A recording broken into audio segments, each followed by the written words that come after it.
The Dark Magician Archetype. So, in this session, we're going to be exploring the hidden dimensions of the alchemist and the magician archetype. Now, even though this session's mostly about the Dark Magician, I'm going to be bringing in a little bit about the alchemist because in some types of work, for example, when you're doing marketing and branding and things like that, we tend to put the alchemist and the magician in the same category just for the purpose of that. But there is kind of differences in many ways. We both. It's just sometimes if you think about categories, it's a way that we combine certain things together. But let's explore what the Dark Magician actually represents. What is it, and how it's shown up in the collective, how it can show up in our own life, and in the world, and in so many elements of society, and why it's really, really important that we can stay the Dark Magician at play, why this can actually give us more power and grace and discernment. So often what we think the Dark Magician archetype looks like, it's like someone who's obviously been a magician. So if you think about it, just for example, if you go to an event and there's a magician, and you think, you see this person who's doing tricks and is doing things that create an illusion, or also maybe using things esoteric or things that you don't understand, right? And they're using things to create certain things happening, like, okay, and maybe do things. If you think about people in the past, like Houdini, and I can't remember all these people's names because it's not my, that's not my kind of thing. That's not a big interest I have. But what I was going to say is, if you think about people who have done things that you think, whoa, what did they do there, right? So often, if you think about films and in TV, the Dark Magician looks a certain way, right? And if you think about even films and stories where you've got like Merlin, and then you've got other magicians who are supposed to be dark, or people who then go dark or come back into the light. Again, they're presented a certain way. We've created a narrative in our mind about what the magician actually looks like and what the Dark Magician looks like. But what does the Dark Magician really look like? Right? So what do they really look like? Often it's not. It's not what, it's not the magician that's standing in front of us where we see them doing the illusion.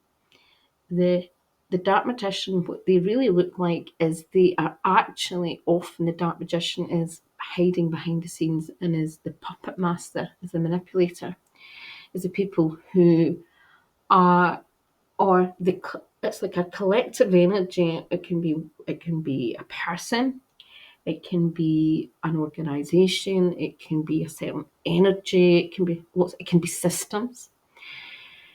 And it can be systems which are actually manipulating what is seen.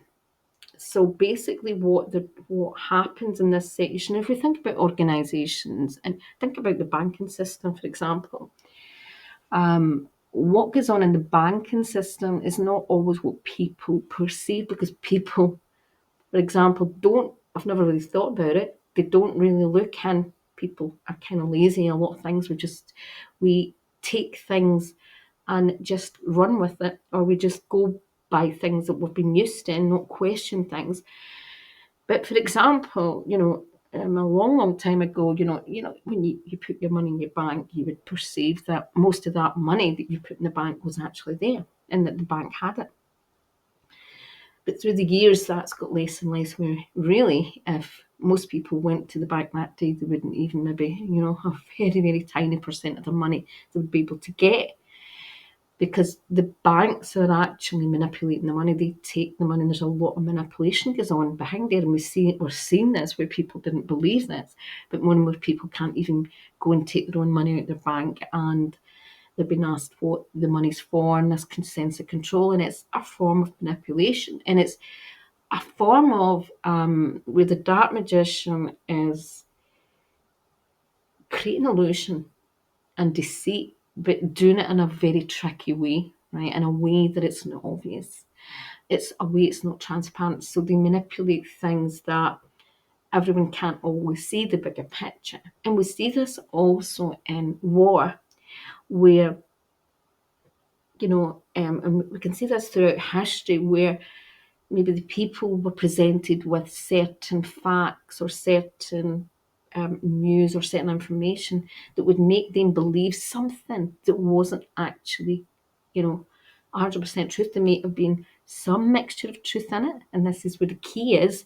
So often the dark magician uses a mixture of truth and, a bit of truth, a bit of notes of truth, mixes it up and manipulates, right? And it's any form of where also there's an invisible element to it, but there's also a trickster element where you play with something, or you use illusion, or what you understand about. If you think about psychology, right, this is a good way to look at it.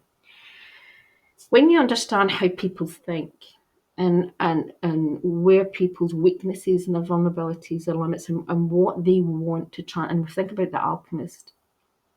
When most people have certain desires, right, and they want certain things. And for some people, it's just about they want to feel safe and they want to feel comfortable.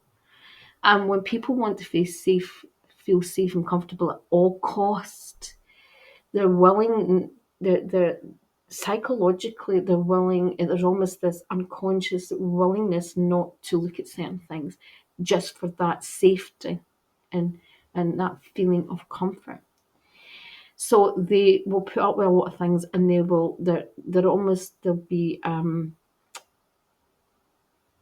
there's a word for it, and I've wrote a lot of blogs and I can't think what the word is, but when people become, well, they have cognitive dissonance. They have cognitive dissonance about certain things because it's more comfortable for them, right? And when someone else knows that about someone, they can really play with them. It's like a child. You can play games with a child. If a child just wants a sweet or just wants to get what they want, you can manipulate them. That is what the dark magician does. It can manipulate people because of they maybe just want an easy life, right? But it has the bigger picture. It might know certain things, and it knows how to gain power. Now, there's lots of organisations and there's lots of things in the world that create that, right?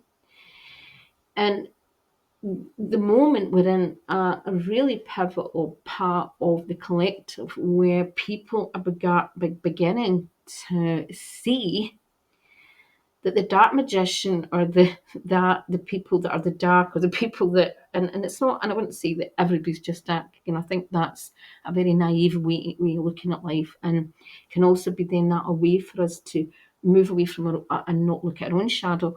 But often when the dark magician is playing out in the collective, they will blame someone else, and they'll point the finger and keep pointing the finger, or keep distracting us and getting us to focus on something else that is not the real, where the manipulation, where the dishonesty and the illusion is happening. So what happens is they make someone else or something the scapegoat, right? They will manipulate. And this is one of the things why there's more and more things coming out about certain organisations, which we would always think about, organisation. If you think even about charities and things, that a lot of us have gave money through the years that are supposed to be representing, and doing for good. Think about the Red Cross. We think about UN and all that, and everything that's been coming out about all these organisations were found actually so many heinous things have been going on behind the scenes, and there's been a lot of manipulation of, hidden under something that appears supposed to be good, is actually more. There's been other aspects of the Dark Magician archetype, in play. That gives you an example of where it's not obvious. It tends to be not where people think. People will automatically think that the Dark Magician is in the forefront of something that appears to be dark, but often they can be behind something that appears to be good. And that's where the Dark Magician plays its part. And it tends not to be obvious. It's not the person often really at the front. You will not see the real Dark Magician. The real Dark Magician, the people that are at play, are somewhere hiding, right? Now, what the Dark Magician in the collective really looks like is, in many ways, for example, the behind the scenes where greed and power and control is element, and that can be in any element of society where that people just or where an entity is driven by that. It may be created by that, but also it can be also manifest from situations where people were put in certain status and certain roles, and then certain things, maybe their own desire for titles or power or control or their own shadow in so many areas, overrides that level of willing to just go that extra mile to create illusion, create deceit, and not be completely transparent, right? About to keep their own manipulation. It's hidden under that, so they're willing to deceive and create illusion and not be transparent because of their own greed or control. And it comes in different ways. It also comes through information that we are presented that is not of truth. And often, you used to look at fake news as fake news was just these alternate channels with information that people would say, I mean, that's just absolute rubbish. But what the reality is, people are starting to realise that many of the things that we've been presented for a while in mainstream news has actually been a mixture of fake news. And really good fake news mixes truth with illusion. And that because it's easier to manipulate people that way. So you give a bit of truth and you mix it with other things. And you create a narrative. And if you look at through history, there's been many wars when we start to find out about all sorts of things that government officials that we've looked up to, or people have looked up to in the world, have done heinous crimes. There's been other things often behind, for example, wars. It's a lot to do with power and money, and there is other agendas that sometimes after a war it takes 40, 50 years for people to find out the real reason there was actually more.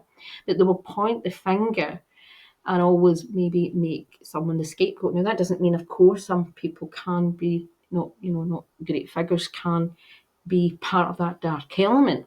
But they can also use these key figures and just blame it all on that, when there is, it's not always as clear. And that's what the Dark Magician is very, very good at doing, is the Dark Magician creates polarity and creates us, them, and gets everybody to maybe side one thing or to think one thing, but it doesn't always give you the whole story. So, and I have a video, I think it's over in the Spiritual Marketing Club, about, I can't remember the name of the video, but it is a recent video, and it's about the manipulation of what happened in America and it was the First World War and what went on, and how this guy was actually basically employed to push a certain agenda in news and things like that, so that people would keep wanting and keep that war going and were willing to fight,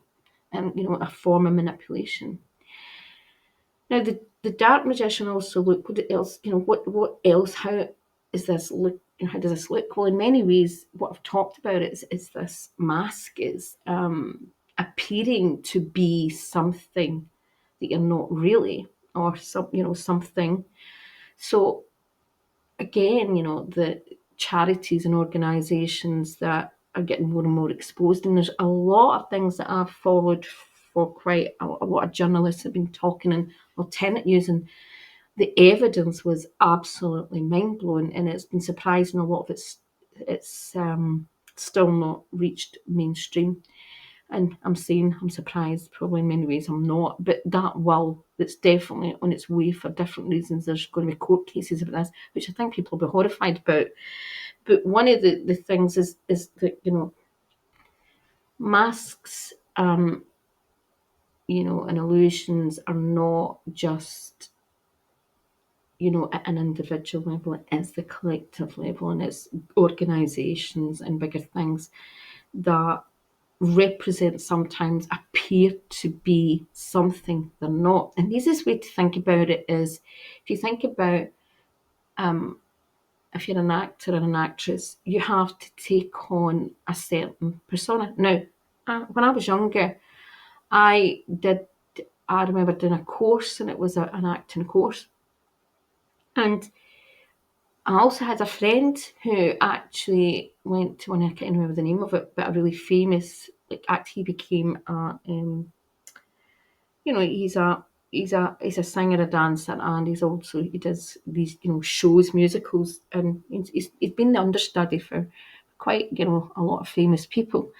And one of the things that he talked about, and what I learned also a wee bit in this course, was about you living and breathing, being like you to be for a day. For example, I remember in this course you to pretend that you were a certain character for the day, which was very interesting. And I remember actually going for an interview down south I was going to study singing, and I wanted a specific course, but also applied for another course, and it was to do with acting and singing. And you to all the way down, me going down the train onto this, for this interview. Imagine I'm this person that I have to act out to be, right?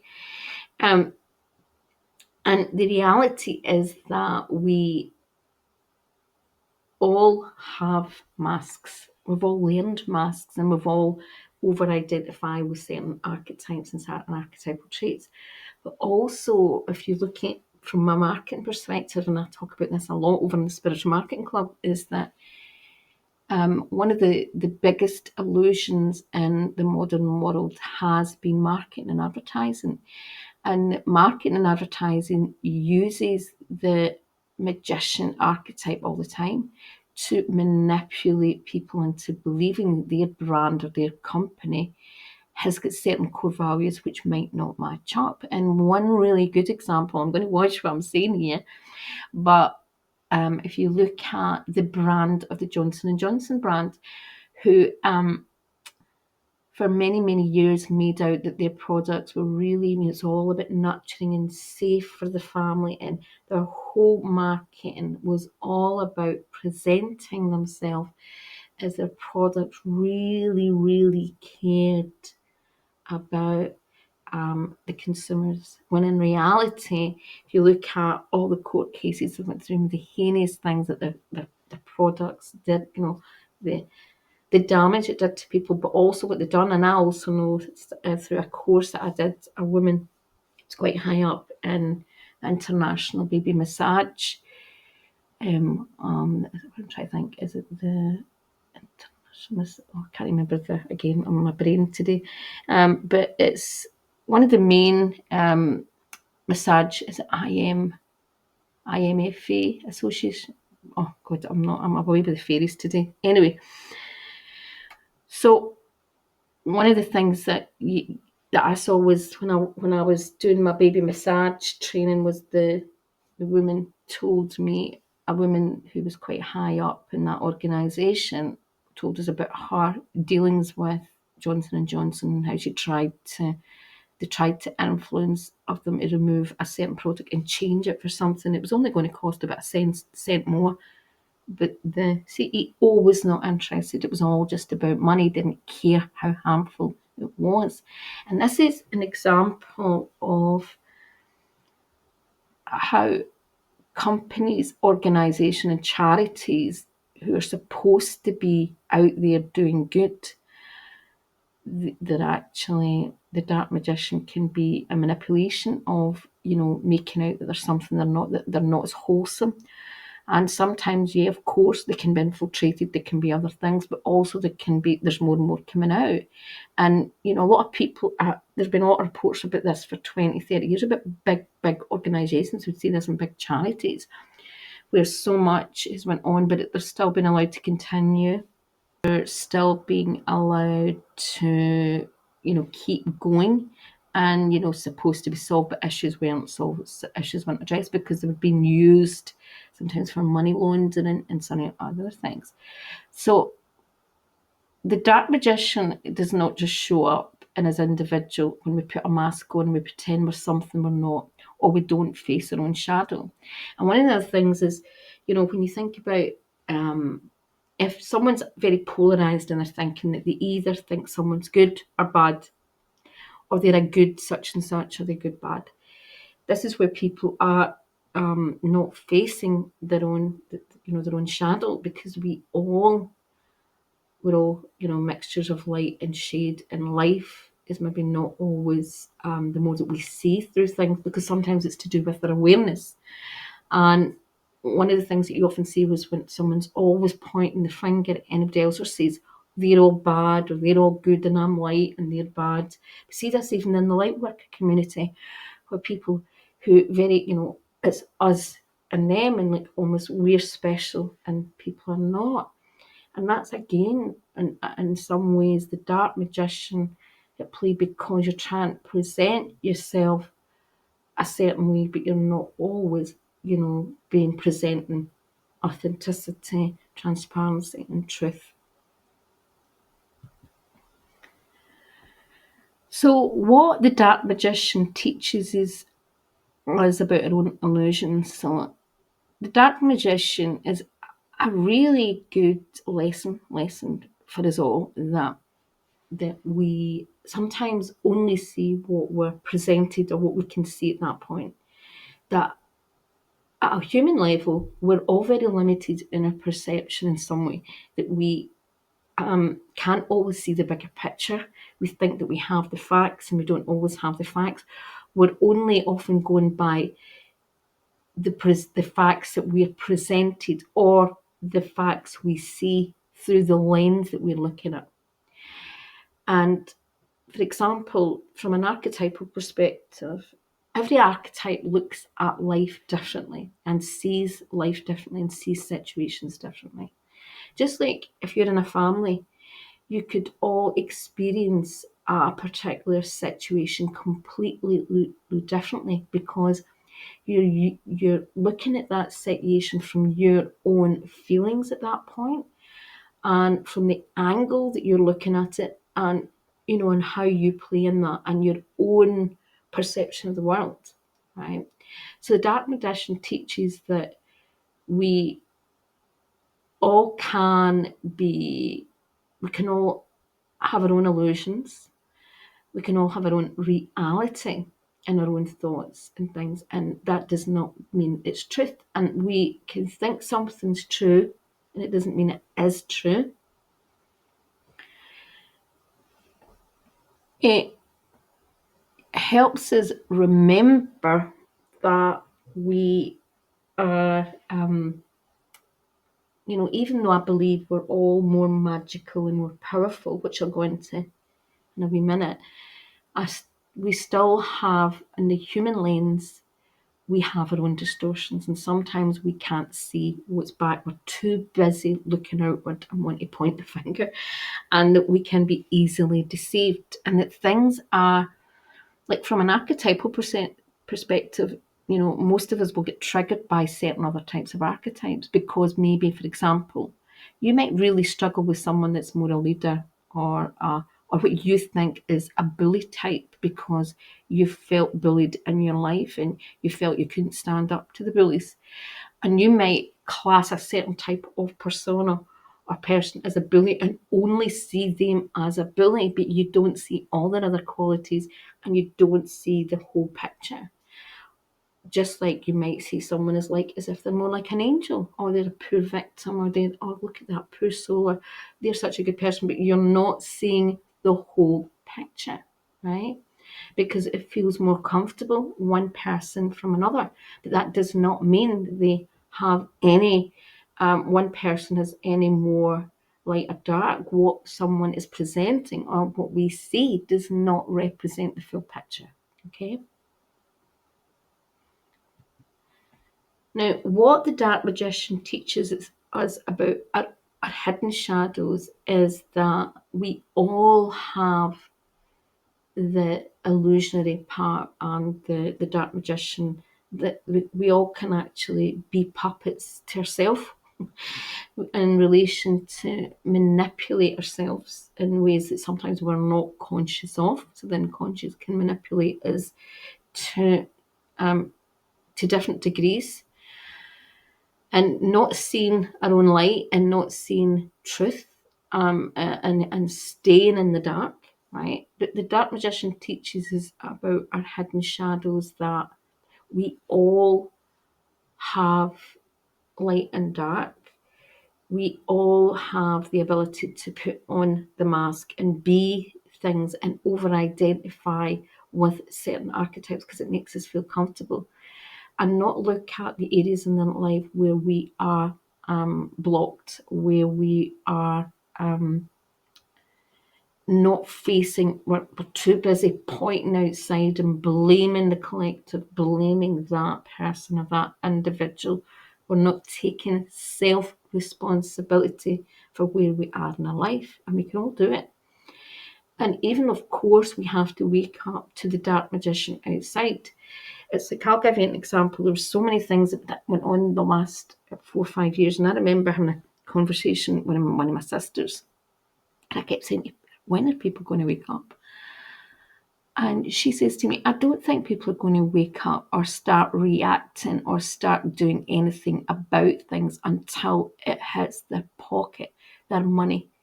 When it starts hitting them money-wise and it starts impacting their income or their lifestyle or the sacrifices, then they're going to, and I'm thinking, no, humanity is not that. Surely that's not where we're at. That it's only going to be when we really financially feel it that people actually start shifting and and doing things to create change. But the reality has been that we're seeing a lot of that. We've watched so many things happen, and also this element of, if it's not impacting me, I'm not really going to put myself out there in the front, or I'm not going to really face things, when the reality is that that's what we're shown. Or also what we call, see, virtue signaling, where we all jump for certain things that are the latest thing to help people, and it's the virtue we do it. We can get pulled into certain things, and being very virtuous, but we don't work the hidden shadows. We don't check things out. We don't look up the information. We've got lazy, or we also rely on sources for our information that are not giving us a broad perspective. And this is an example of where information, when, if you want someone to think a certain way, you push certain information, you highlight and you put it in their face.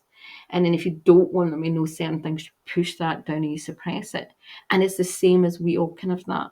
We want to push certain information into to our awareness, and we look for all these things to justify something, but there's maybe areas of life or things that we don't really want, and we don't want to look at the reality of it, and we just want to push that down. So we're looking for all the reasons for why this, but we don't look at all the reasons for the opposite, because it doesn't suit our reality. So that's one of the other things that the Dark Magician can really teaches us about going inwards in discernment. And I think this is the key, is one of the things about reality is you'll always, for example, if you're just always looking externally for information, you're just often getting it's third, fourth, fifth hand information that it's like if different people tell you different stories, how do you totally know what is the truth unless you were actually there and experiencing it? But even when you were experiencing it, were you experiencing it through a clear lens or a distorted lens? So the Dark Magician teaches us about hidden shadow and importance of actually going inward and making a deeper spiritual connection within ourselves for truth and for inner guidance, right? And I think this is going to be really important over the next few months and the next year or so. Now, what the Dark Magician teaches us about our perceived limitations is that we all have we can all have limitations about the gifts that we have, the magic that we have within ourselves, right? And we can all have limitations that some magic is just an illusion as well. Now, the real dark magicians actually understand concept of energy. They understand so many things that most of us, even if you're very into certain, you might be an expert in certain things to do with energy, quantum physics, all sorts of hidden knowledge, right? But the real dark magicians use hidden knowledge. They use information that you don't have. They use things that it can be sometimes they use technology, they can use science that the general public doesn't know about or has not yet embraced. And what the Dark Magician teaches us about is that helps us to recognize where we have perceived limitations about what we're dealing with and the solutions. Where the Dark Magician can often do out of dark. Why do they create so much? Why can they create so much power and create? Because you think it's the dark. I mean, obviously, eventually, dark always, things crack. And I don't think they co-create in ways. I think it's just that they take things that other people have created good, and they manipulate it. And I think this is the key, where we have the power within us. The light is within us. The power is within us. The sovereignty is within us, right? They have to manipulate things. They have to create illusion, right? They have to create deceit because they know that at an individual level, we as individuals, once we know our own light and our own magic, our own power, our own sovereignty, that they cannot, when we rely on our own inner navigation system and don't buy into their games and their manipulation, that we can break free from that limitation and we can create, we can move past it. If you think about war, when they keep manipulating people over wars and keep making out that that is the only solution, when people can break free that there's other ways to deal with these things and it doesn't have to be war, right? It doesn't have to be dark. That there is, now I'm not saying that there's certain things humanity is evolving past. We have to change and shift humanity. And this is about us creating and manifesting peace. And it has to start with us. If we cannot have peace in our own life, if we cannot have peace in our own relationships with other people, if we continue to have constant grudges and hostility in our life between other people, it's, again, this is a good reflection. Talk about people when we regard ourselves even as doing light work and are part of trying to be the solution rather than the problem. It's easy for us to think that we are the better person and that we are not part of the problem. But if we are still not getting to a point, it's not, this is about, we have to self-compassion. This is not about judgment or anything, but what I'm saying is we're all in humanity, we are evolving, and people are starting to, even if it's not seen, are starting to shift energetically. But we have to get to that point where we heal our wounds and we heal the triggers and the wounds that we have with other people. And we can do that, and that we can shift, and that we can create magic and miracles.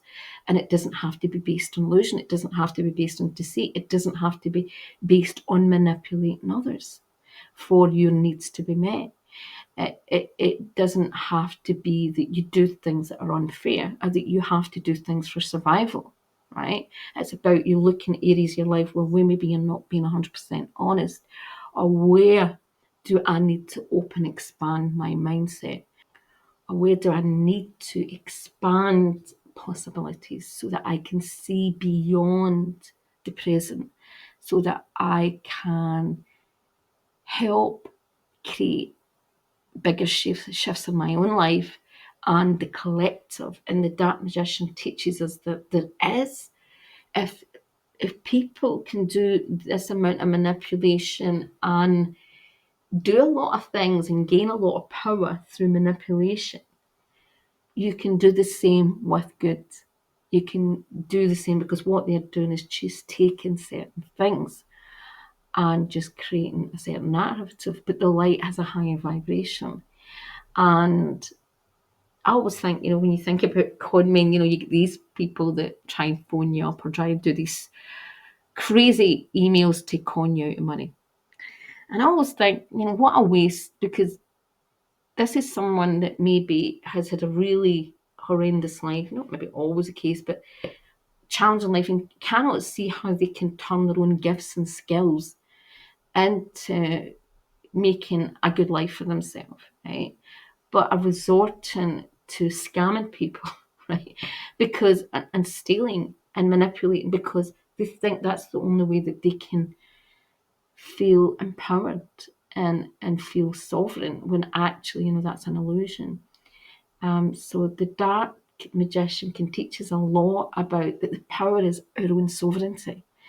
And being able to, when we think about the alchemist, now if you think about the alchemist as transferring lead into gold. But the alchemist is bringing the male and feminine aspect within us, and the yin and the yang, the shadow and the light, and it's balancing and it's healing what needs to be healed and resolving things within ourselves. And when we constantly point out that it's always everybody else, and we don't look at ourselves, it's about us being willing to see where we're not seeing something, because we all have blind spots. But we also have so much power and beauty, and we can be, we have the ability to create miracles and magic in our own life and to be part of the collective. And I'm going to leave it there. So I hope you've enjoyed this video. Please, if you have, if you've had any aha moments or anything you would like to share, please like, comment, and if you found this helpful, share with friends, family, and make sure if you enjoy the video you also subscribe, so that you can see some of the other videos I'll be doing like this. Bye bye for now.